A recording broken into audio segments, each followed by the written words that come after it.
ini memang setiap tahun Bapak Ibu guru akan melaksanakan program seperti ini sebagai sekolah pembelajaran. Karena itu ini salah satu program yang harus dilalui, yang harus dilaksanakan di dalam sekolah pembelajaran. Apa yang akan dilaksanakan pada siang hari ini adalah mengenai berbagi praktik baik, penerapan budaya positif untuk guru penggerak.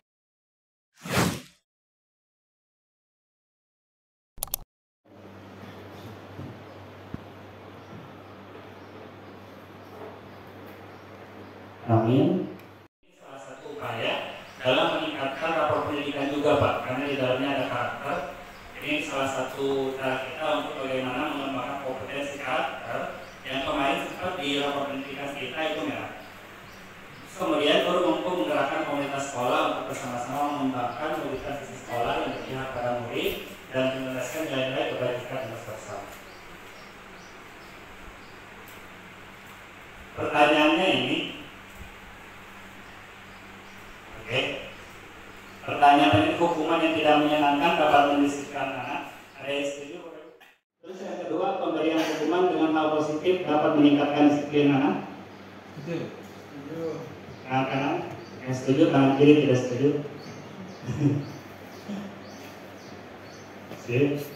Yang ketiga, membuat anak merasa bersalah dapat mengubah perilaku akan menjadi lebih baik.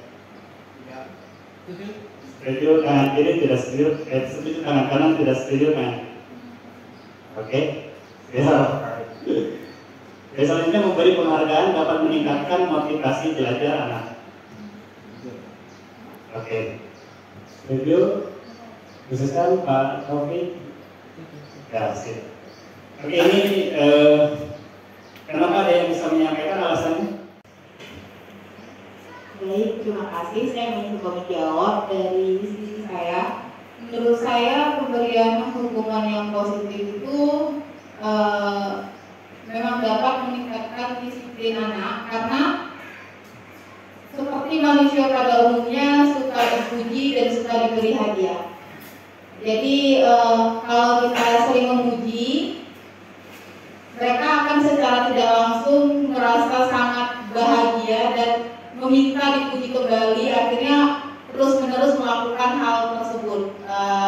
Itu salah satu teori behavior Skinner. Jadi memang ada hal seperti itu. Kalau diberi hukuman yang tidak menyenangkan, itu akan menimbulkan rasa takut. Dia mungkin disiplin tetapi lebih dominan rasa takut. Tapi kalau yang menyenangkan, dia disiplin karena rasanya senang gitu.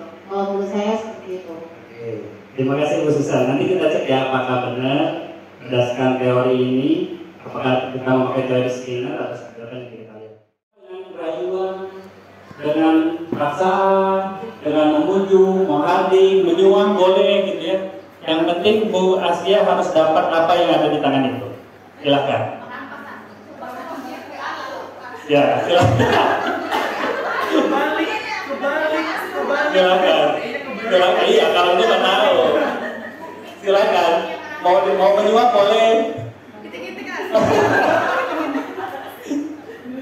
Ayo, mau merayu?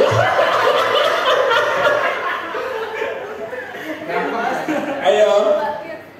Nggak bisa. Kasih selembar warna. Gimana caranya? Mau paksa, mau nyuap, mau dikasih hadiah, mau dikasih iming-iming, terserah. Kalau pegang aja. 5.000. Iya, itu terserah mau mas. Terserah Mas ya. Itu strategi Mas ya. Ini sangat berharga, nggak bisa dibagi. Enggak, cuma mau lihat aja. Nggak bisa. Warna biru keluar ya. Bisa nggak ya? Dompetnya mana dompet? Pakai trik apa nih? Nggak bisa. Oke, cukup Mas ya menyerah. Menyerah, boleh duduk kembali. Wah. Ini lama. Oh iya. Boleh duduk kembali ini. Boleh duduk kembali. Kemudian rahasia Bu ini ada ya. Baik Bapak Ibu, tepuk tangan dulu dong untuk guru ini dan Bastian. Ya, oke. Jadi di situ mengindikasikan bahwa ada ilusi guru mengontrol murid. Ya, jadi sebenarnya tadi kira-kira Bapak Ibu, kalau misalkan guru ini mau ngasih, dikasih apa enggak? Tergantung siapa, tergantung Bastian, tergantung guru ini. Tergantung siapa? Tergantung Bastian atau guru? Tergantung Bastian. Kalau guru ini nggak mau? Ya, itulah tadi dengan berbagai cara. Iya. Kalau tetap nggak mau? Tetap apa? Kalau dipaksa kira-kira guru ini sakit hati nggak? Tapi kan itu berharga, Pak. Berharga itu. Iya, tetap dapat lah. Itu nggak dapat begini. Lama. Lama. Kalau Boleh, dari boleh. sudut pandang saya, yang namanya sesuatu yang berharga itu kan harus kita pertahankan. Tidak semudah itu kita memberikan orang lain. Itu dari sudut pandang saya. Nah, mungkin bisa kita memberikannya kepada orang lain, tapi kita harus melihat situasi dan kondisinya dulu. Sepenting apa orang itu butuh barang berharga dari kita. Nah, dari situ baru itu bisa jadi pertimbangan kita mau memberikan apa tidak. Itu dari sudut pandang saya. Jadi pertimbangannya dari pertimbangan ini ya. Iya, karena itu milik saya. Siap. Oke, jadi di sini Bapak Ibu ada perubahan paradigma. Kalau tadi yang disampaikan oleh Bu Susan, teori Skinner itu adalah teori respon, stimulus dan respon. Artinya apa? Jadi kalau yang tadi itu tergantung stimulusnya, baru responnya seperti apa. Nah, di teori yang akan kita pelajari ini, bukan itu yang kita akan pelajari, kita akan mengubah paradigma itu. Kenapa? Karena sebenarnya guru tidak bisa mengontrol murid. Contohnya peraturan kelas akan muncul keyakinan kelas. Dengan adanya keyakinan kelas yang kita yakini bersama antara guru dan juga siswa, kalau kita lihat lagi ke tabel ini, antara peraturan dan nilai keyakinan kelas itu perbedaannya nampak Bapak Ibu. Dari kalimatnya saja, kalau peraturan biasanya diawali dengan atau seringkali kebanyakan ada kata dilarang, ya, tidak boleh, jangan, stop. Tapi kalau untuk membuat keyakinan kelas itu kalimat yang negatif harus bisa kita ubah menggunakan kalimat yang positif. Jangan lagi tuh ada kata tidak boleh, dilarang, ya. Tapi cari kalimat yang lain.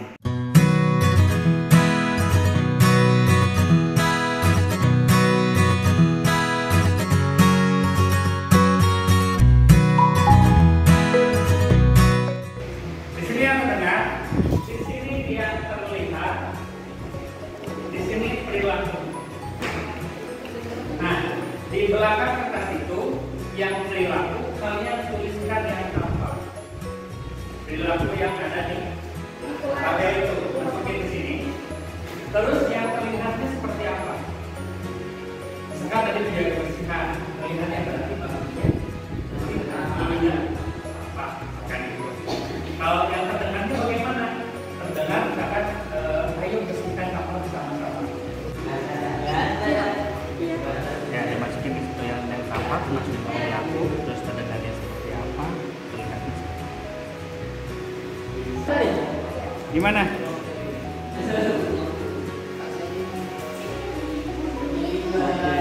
Terdengarnya kira-kira sampai jumpa pagi Pak.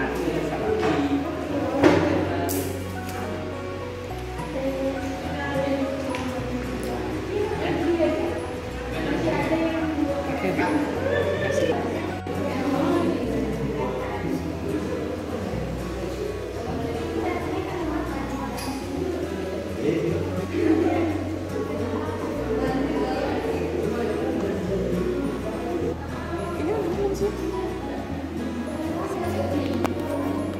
Tengok keluar. Oke, lanjut. Baik, hari ini, halo. Hai. Ya, hari ini kita akan melanjutkan kembali yang keyakinan kelas yang tadi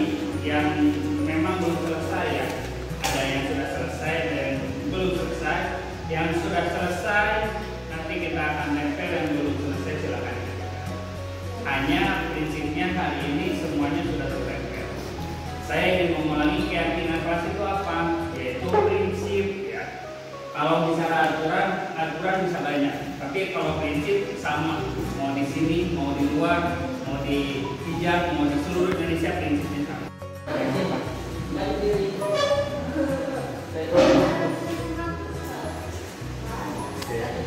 Jadi ini yang kelompok kerjasama.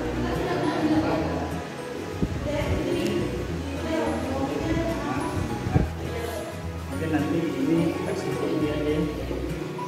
Mana kak? Oh, pak itu mau dikerak dulu.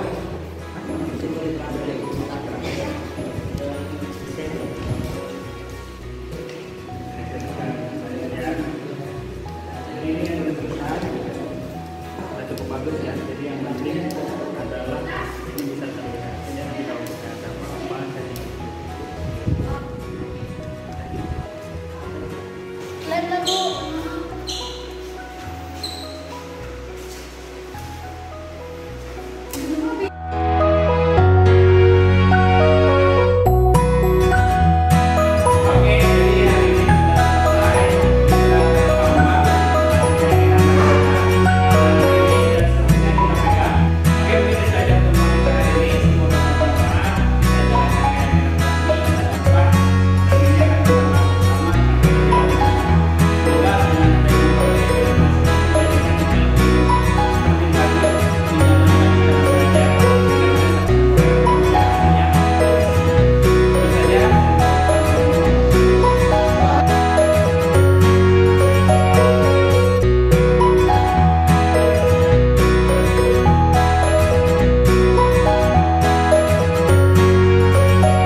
untuk mempererat ya kekeluargaan Bapak Ibu guru di sini.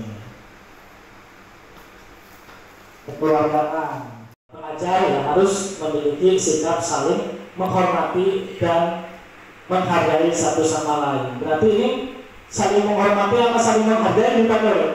Ya, Dua-duanya, oke. Saling menghormati dan saling menghargai. Nilai kebajikan, dari kebajikannya saling menghormati dan menghargai. Misalkan ini di dalam satu kelas sudah ada 5 keyakinan kelas ini. Anggaplah ini kelas. Nah, dibagi kelompok, ya siswa itu dibagi kelompok menjadi 5 kelompok, di mana satu kelompok ditugaskan ke siswa untuk membuat tabel T dan tabel Y, ya, tampak dan tidak tampaknya. Misal kelompok 1 nilainya menghormati dan menghargai. 2, kelompok 1 itu tabel T-nya. Nah, sekarang kita sudah memiliki keyakinan kelas di majelis. Harapannya Bapak Ibu yang ada di majelis bisa menerapkan keyakinan majelisnya. Ya, sepakat dengan Bapak Ibu, karena ini merupakan kesepakatan kelas, tentu butuh kesepakatan bersama. Kalau tadi kita sudah sama-sama membuat keyakinan majelis, yang harapannya nanti Bapak Ibu juga bisa menerapkan. Yang tadi belum ada kesepakatan kamu. Sepakat nggak kira-kira keyakinan itu kita yakini bersama? Keyakinannya coba jadi Bapak. Dibaca lagi, Ya, boleh. keyakinannya itu ya yang tadi Oke. dikerucutkan keteladanan. Jadi Bapak Ibu keteladanan, disiplin, saling menghormati, saling menghargai, kekeluargaan dan bertanggung jawab. Ada 6 keyakinan di majelis ini. Gimana Bapak Ibu kira-kira bisa sepakat nggak nih? Boleh lah. Kita coba ya. Sesuatu hal yang baik Ya. harus mau kita coba ya Bapak Ibu. Kita coba untuk kepentingan bersama. Ya. Sepakat ya? Sepakat nggak Bapak Ibu? Aduh, ada berapa? Sepakat Bapak Ibu? Sepakat ya, oke Pak, sepakat katanya Pak, ya. Jadi majelis kita ini sudah memiliki 6 keyakinan kelas Pak. Oh ya, jadi keyakinan kelas itu ya, harus kita jalankan bersama karena sudah kita sepakati bersama. Nah, kita masuk ke slide terakhir, kebutuhan dasar manusia. Mungkin Bapak Ibu juga di sekolah sering melihat ada atau banyak anak-anak yang melanggar peraturan, ya, anak-anak yang mungkin menurut Bapak Ibu ini bisa dibilang, anak-anak ini susah diatur nih, anak-anak ini nakal, kenapa sih kira-kira anak-anak itu seperti itu? Kalau misalkan Bapak Ibu perhatikan teori dari William Glasser terkait dengan kebutuhan dasar, anak-anak melakukan sesuatu yang melanggar peraturan atau sesuatu yang tidak baik itu biasanya karena mereka kurang terpenuhinya kebutuhan dasarnya. Ya, kurang terpenuhinya kebutuhan dasarnya. Kebutuhan dasar apa yang harus terpenuhi oleh anak didik kita? Ada 5 Bapak Ibu. Yang pertama, bertahan hidup. Ya, kebutuhan bertahan hidup itu terkait dengan kesehatan, ya, kondisi rumah, kondisi keluarga, bahkan biologisnya, ya, dan bisa nggak anak-anak itu merasa aman di lingkungan sekolah atau di lingkungan kelasnya. Kemudian ada kasih sayang, makanya kalau misalnya ada anak-anak tiba ini caper nih, nggak apa-apa, kita berikan perhatian, jangan kemudian baper kali, enggak, kita tinggalkan, jangan seperti itu. Justru mereka membutuhkan kita berikan kasih sayang, tapi kasih sayangnya kasih sayang kita sebagai guru, kita sebagai orang tua, ya, bukan kasih sayang sebagai apa gitu kan. Kemudian ada kesenangan, mampu nggak kita memberikan kesenangan kepada mereka, mampu nggak kita memunculkan pembelajaran yang menyenangkan bagi siswa-siswi kita. Ada kebebasan, kita berikan kebebasan dengan adanya pembelajaran berdiferensiasi. Nah, kita memberikan kebebasan kepada mereka, ya, kita memberikan apa yang mereka inginkan dengan proses pembelajaran berdiferensiasi itu. Dan kemudian yang terakhir, kebutuhan dasar yang harus terpenuhi oleh anak didik kita, oleh manusia, yaitu terkait dengan kebutuhan penguasaan, di mana mereka membutuhkan pengakuan terhadap kompetensinya, keterampilannya, membutuhkan wadah. Biasanya mereka ini anak-anak yang membutuhkan kebutuhan penguasaan ini ingin selalu tampil menjadi pemimpin, menjadi yang terbaik, ya, tampil menonjol, yang diperhatikan. Nah, itu kita berikan kebutuhan kepada yang membutuhkan. Karena anak didik kita walaupun memiliki kebutuhan dasar manusia, tapi antara satu dengan yang lainnya memiliki kebutuhan yang berbeda. Maka kita harus pandai-pandai memperhatikan siswa-siswi kita supaya mereka terpenuhi kebutuhannya. Dengan terpenuhi kebutuhannya, maka siswa-siswi kita akan mampu belajar dengan nyaman dan mereka akan mampu mengeluarkan potensinya masing-masing. Mungkin itu saja, ya Bapak Ibu, materi dari saya. Karena waktu jualan yang membatasi kita dan topik kepanasan pada awal hujan. Nah, sekarang boleh dilanjutkan oleh pemateri selanjutnya, Pak Erik. Ya, sekali lagi saya berterima kasih dan mohon maaf apabila ada kesalahan dan kekurangan. Sekian dari saya, terima kasih. Wassalamualaikum warahmatullahi wabarakatuh.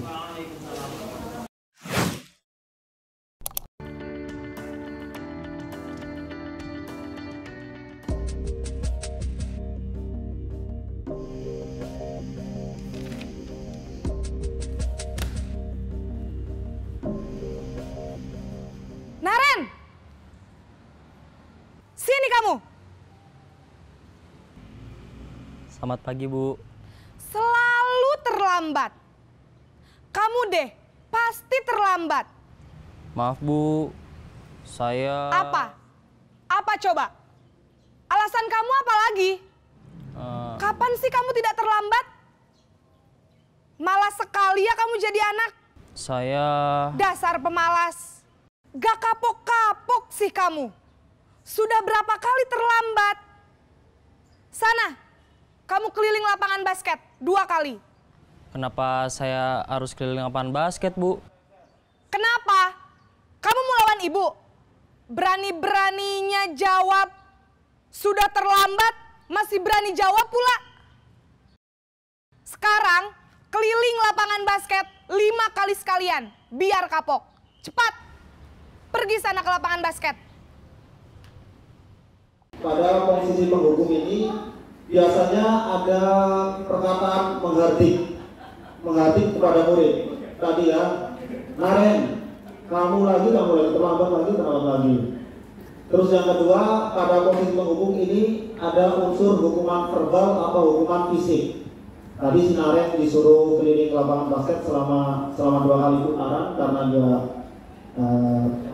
menjawab terus, akhirnya dikasih sanksi lebih berat untuk keliling lapangan basket selama 5 putaran. Nah, impact-nya pada murid yang pertama itu pasti murid menjadi pendendam. Nah, yang kedua, pada guru yang memberi hukuman, dari sisi murid itu akan timbul rasa benci kepada kepada guru yang telah memberikan hukuman. Itu impact dari posisi penghukum. Yang kedua ada posisi pembuat merasa bersalah.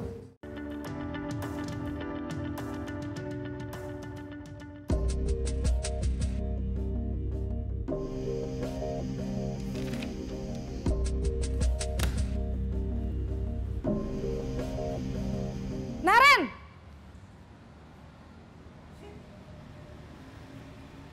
Selamat pagi, Bu. Naren, kamu kenapa terlambat lagi, Nak? Ya Tuhan, Naren. Kamu senang ya bikin ibu susah ya? Kalau kamu terlambat lagi, nanti ibu yang ditegur bapak kepala sekolah, Nak. Disangka ibu tidak bisa membina kamu. Duh, gimana ini? Maaf, Bu. Duh, Gusti Naren. Kamu suka ya kalau ibu ditegur bapak kepala sekolah? Terus, sekarang ibu harus tulis apa ini di buku absen? Ini kamu sudah sering terlambat loh. Ibu harus apa coba? Maaf, Bu. Maaf sekali. Ya sudah, lain kali jangan bikin ibu susah lagi ya, Nak ya. Ibu tidak akan kuat lagi kalau kamu begini terus. Bisa jantungan kalau ibu ditegur bapak kepala sekolah. Sana cepat ke kelas. Maaf ya, Bu. Maaf sekali. Oke, pada posisi pembuat bersalah ini, biasanya si pembuat bersalah itu akan bersuara lembut, tetapi kata-katanya menyalahkan kepada murid atau kepada si pelaku yang terlambat tadi.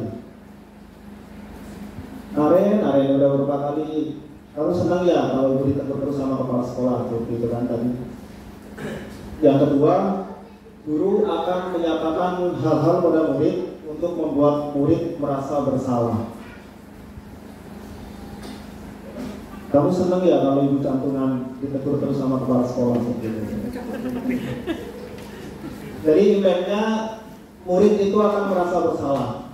Yang kedua, murid akan merasa rendah dan bisa jadi murid tersebut menarik diri dari lingkungan sekitarnya karena dipersalahkan seperti itu. Posisi yang ketiga, posisi sebagai teman.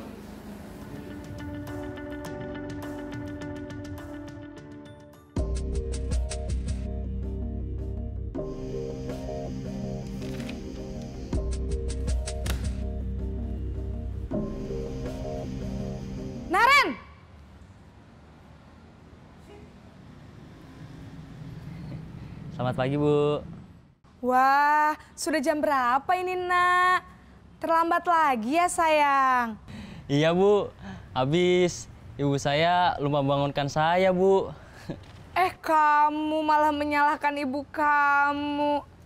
Kamu bukannya anak yang larinya paling kenceng. Kok terlambat sih? Iya, Bu. Saya memang terlambat bangun tadi. Jadi, biarpun saya lari kencang, tetap gak kekejar, Bu. Ya sudah sana, nanti lain kali larinya lebih kenceng lagi ya. Biar gak terlambat lagi. Bikin seneng ibu, demi ibu. Bisa kan? Bisa lah, Bu. Ya sudah sana masuk kelas. Ibu beresin urusan absen kamu. Kamu ini ada-ada saja.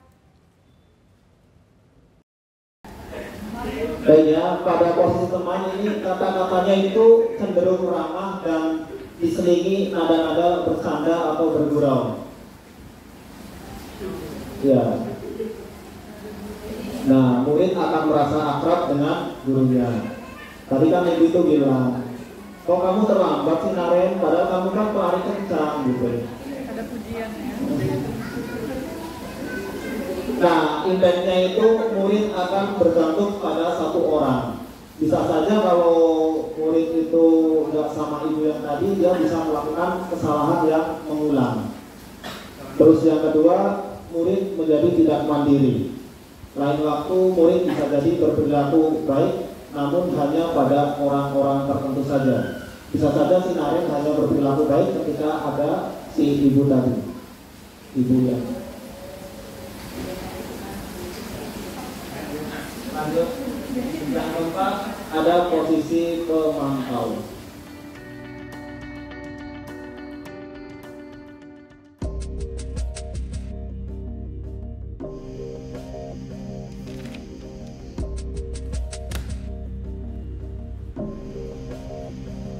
Naren!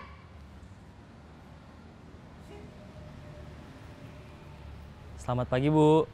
Naren, apa peraturan sekolah kita tentang jam berapa kita harus masuk sekolah, nak? Kita harus di sekolah jam 7, Bu. Iya, betul. Sekarang sudah jam 7.20. Naren sudah tahu konsekuensinya jika terlambat hadir. Paham, Bu. Saya harus tinggal kelas pas jam istirahat selama 20 menit. Iya, benar. Konsekuensinya demikian. Jadi nanti jam 9.30 pas istirahat, kamu harus tinggal di kelas, kerjakan tugas tambahan untuk ketertinggalan kamu, ya? Baik, Bu. Nah, pada posisi pemantau ini biasanya si pemantau akan menggunakan suara datar, tidak emosional dan cenderung tidak bercanda ya. Yang kedua bisa menciptakan identitas diri yang positif seperti tadi. Jam berapa ini gitu. Kamu tahu apa yang kamu lakukan seperti itu kan? Terus yang ketiga, guru biasanya akan mengarahkan murid pada aturan atau konsekuensi. Kamu tahu kan aturan kalau kita terlambat gitu? Tahu Bu, saya tinggal di kelas selama 20 menit pas jam istirahat seperti itu. Nah, tapi ini impactnya atau konsekuensinya, murid ini akan menghitung antara konsekuensi atau hadiah tanpa sepenuhnya dia memahami nilai-nilai atau memahami sepenuhnya nilai-nilai keyakinan yang telah disepakati. Terus yang kedua, murid tidak sepenuhnya mandiri. Lanjut ke posisi kelima, ada posisi manajer.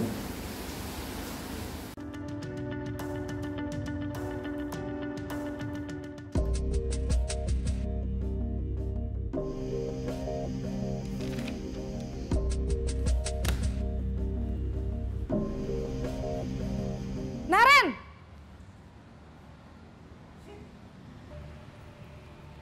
Selamat pagi, Bu. Selamat pagi, Naren. Maaf, Bu. Saya terlambat. Iya, sekolah masuknya jam 7, sekarang sudah jam 7.20. Jadi sekarang bagaimana ini, Naren? Maaf, Bu. Saya lupa setel alarm saya semalam. Baiklah, menurut kamu, keyakinan sekolah yang mana yang perlu kamu tingkatkan?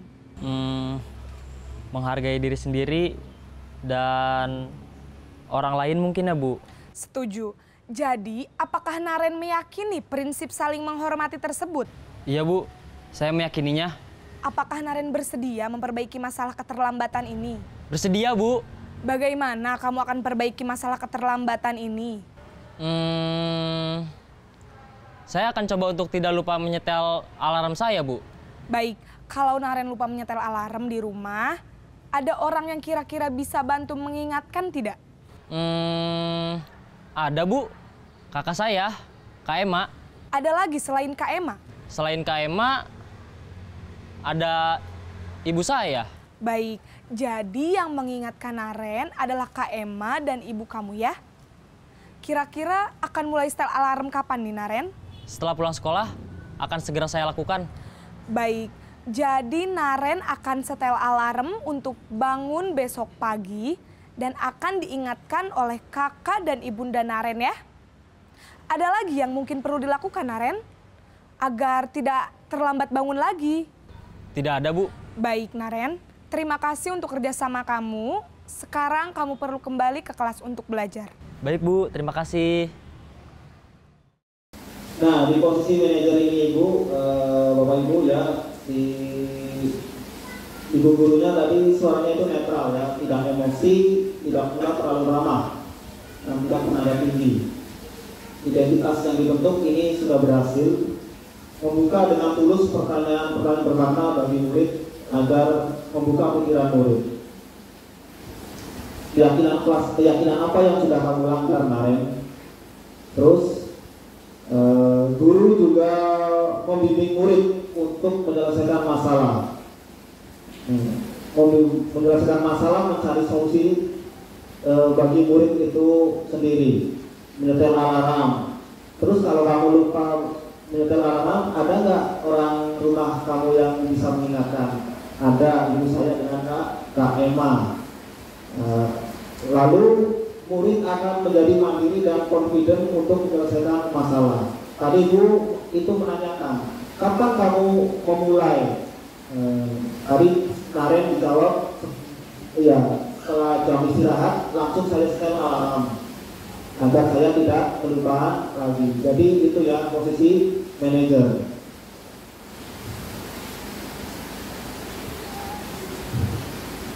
Jadi pada posisi manajer ini murid bisa belajar dari kesalahan dan mencari solusi atas apa yang dilakukan murid itu agar tidak mengulangi lagi kesalahan yang telah diperbuat. Itu posisi manajer.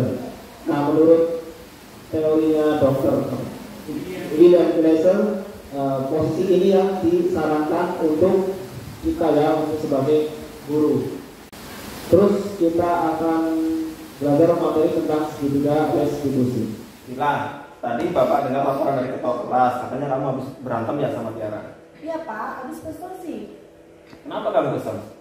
Habisnya Tiara terus-terusan menyontek kerja rumah, bukan cuma PR Pak. Semua tugas yang Bapak berikan tuh Tiara nyontek sama saya. Oh, wajarlah kamu kesal. Jika Bapak ada di posisi kamu, Bapak juga akan melakukan hal yang sama dengan kamu. Lalu apa yang kamu lakukan terhadap Tiara? Saya marah dan memaki Tiara Pak, sampai saya ngebentak meja. Pasti kamu punya alasan kenapa kamu melakukan hal tersebut. Iyalah Pak, saya kan sudah susah payah menyelesaikan pekerjaan rumah, terus tiba-tiba dicontek sama Tiara. Emang dia nggak bisa berusaha sendiri? Ya wajarlah kalau kamu marah. Pasti kamu berbuat seperti itu ada alasannya kan? Iyalah Pak, saya sudah susah payah menyelesaikan pekerjaan rumah, terus tiba-tiba dicontek sama Tiara. Emang dia nggak bisa berusaha sendiri?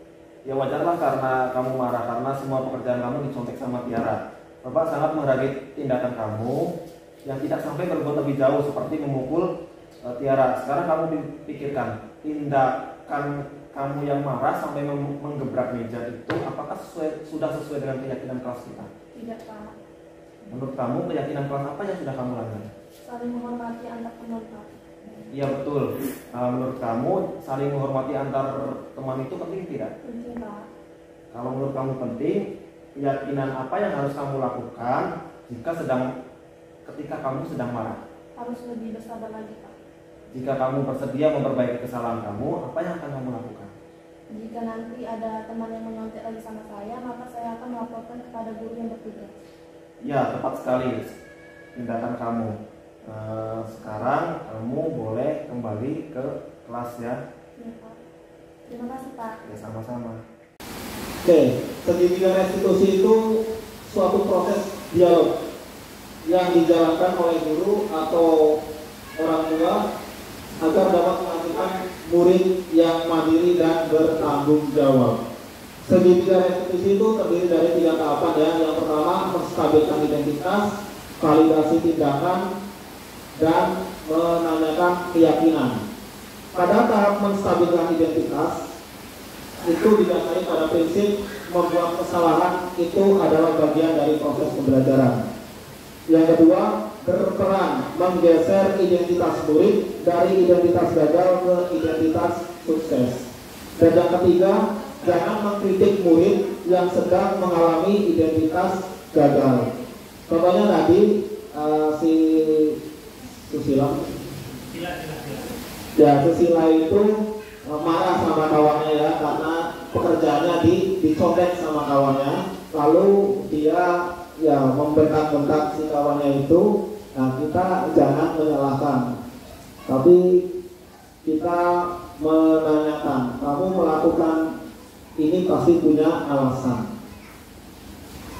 Yang kedua, validasi tindakan. Jadi validasi tindakan ini berdasarkan prinsip-prinsip setiap perilaku berupaya memenuhi suatu kebutuhan tertentu.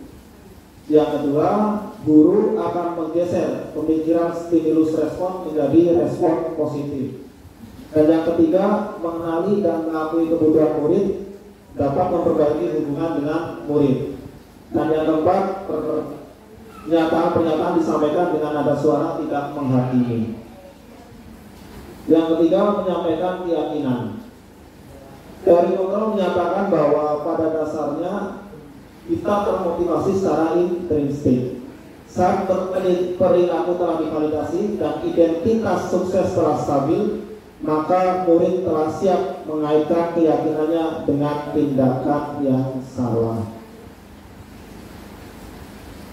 Tadi saya bertanya keyakinan kelas apa yang sudah kamu langgar. Sudah menjawab saling menghargai. Terus saya menanyakan kalau kejadian ini terulang, gimana solusinya? Dia punya solusi melaporkan ke guru piket atau ke guru yang sedang bertugas di kelasnya, seperti itu. Terus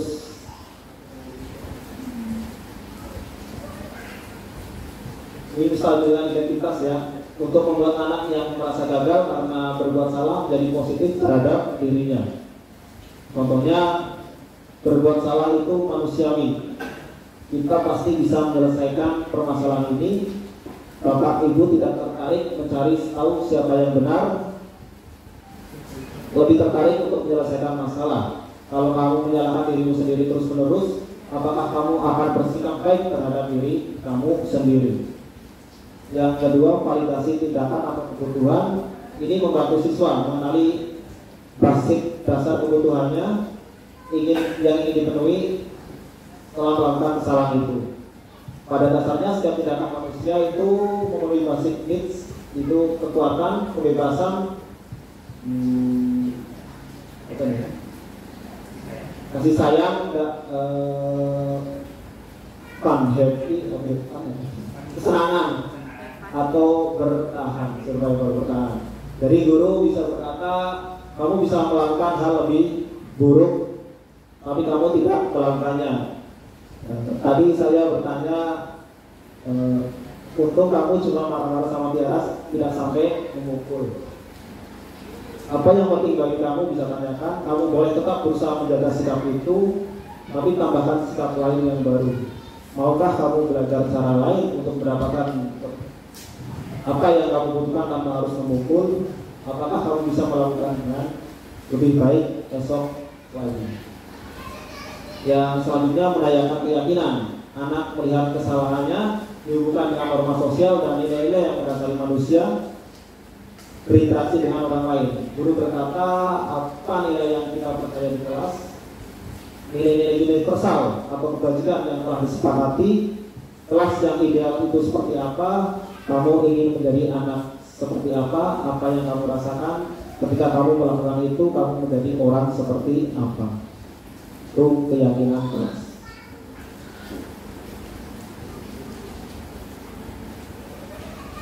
Nah, ketika kita menemukan sebuah kasus pelanggaran terhadap anak murid, kita bisa mengintervensi atau bercampur tangan ya, dengan kata-kata, apakah kamu ingin berbuat lebih baik lagi? Apakah saat ini kamu sedang menjadi orang yang kamu inginkan?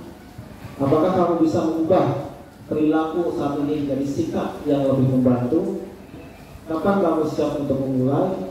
Apa kamu yang lakukan saat ini? Peraturan apa dan sebagainya.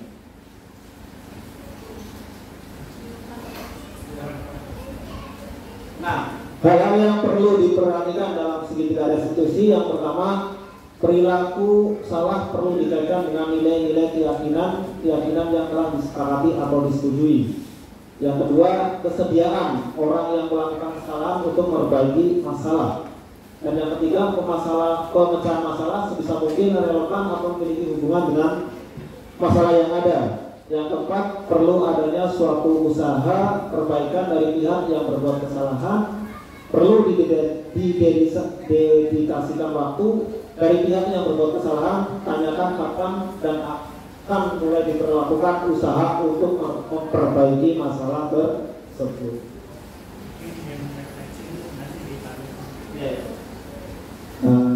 Mungkin refleksi ini kita lakukan di Padlet saja ya Bapak Ibu. Sekian dari saya. Assalamualaikum warahmatullahi wabarakatuh.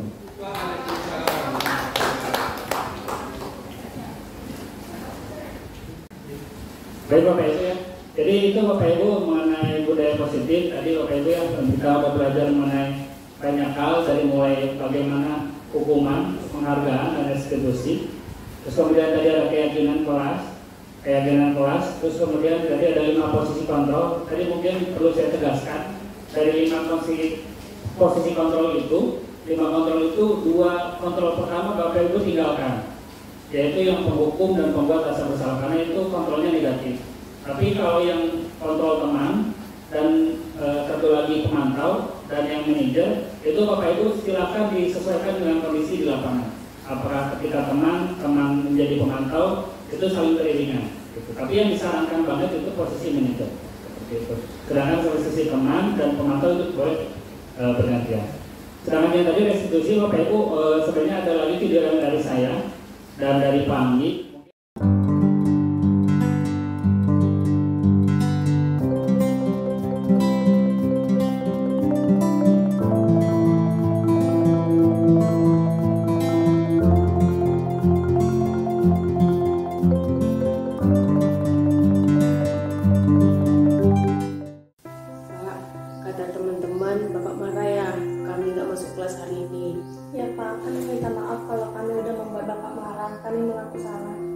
Berbuat salah tidak apa-apa, karena pada dasarnya manusia pasti berbuat kesalahan. Saya pun begitu.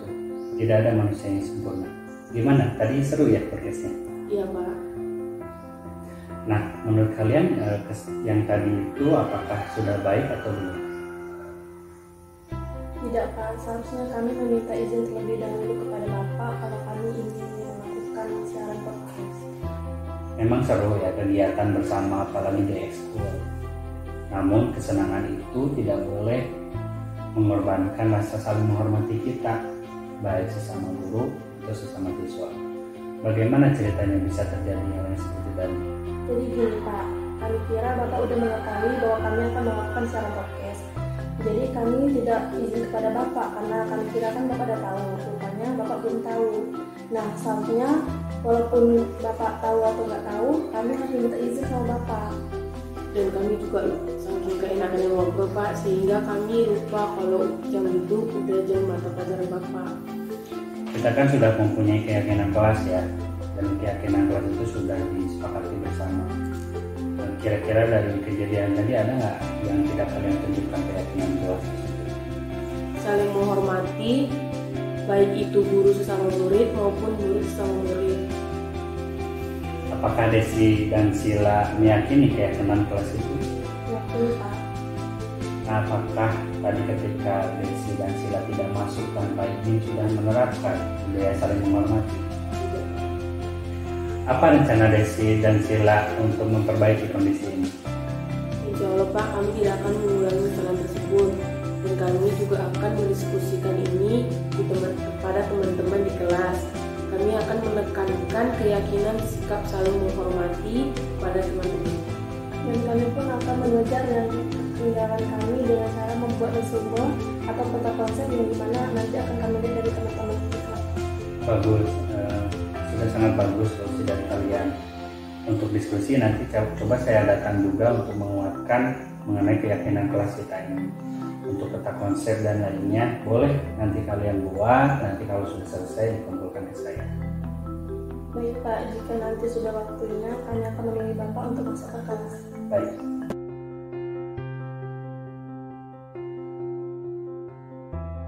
Tapi kan kalian sudah menjalani ya langkah-langkah restitusi dari mulai menstabilkan identitas, memvalidasi kesalahan kalian, lalu terakhir menanyakan keyakinan kelas. Kira-kira dari langkah-langkah tadi gimana perasaan kalian? Nah, kami merasa lebih baik, merasa lega dan puas karena bisa berkontribusi untuk meyakinkan ini di kelas 12 IPA. Sama dengan Desi, karena kami berdua, jadi saya merasa lebih lega, bisa menyelesaikan kesalahan dan menjalankan diskusi secara bersama. Oke, terima kasih ya. Iya Pak. Semoga nanti langkah-langkah ini bisa saya terapkan juga untuk ke depan. Iya Pak.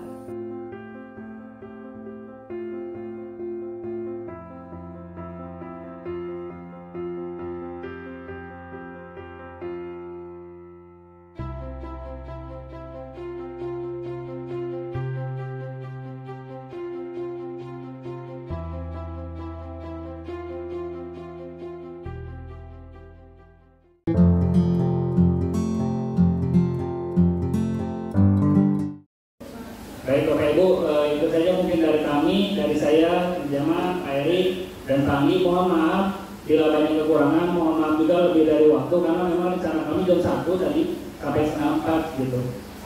Ternyata molor, tapi tidak apa-apa, semoga bermanfaat dan semoga keyakinan majelis ya, keyakinan majelis yang kita susun tadi bisa kita laksanakan bersama dan menjadi nilai yang kita sepakati bersama. Mungkin itu dari kami, saya tutup. Assalamualaikum warahmatullahi wabarakatuh. Saya kembalikan kepada Bapak Kepala Sekolah.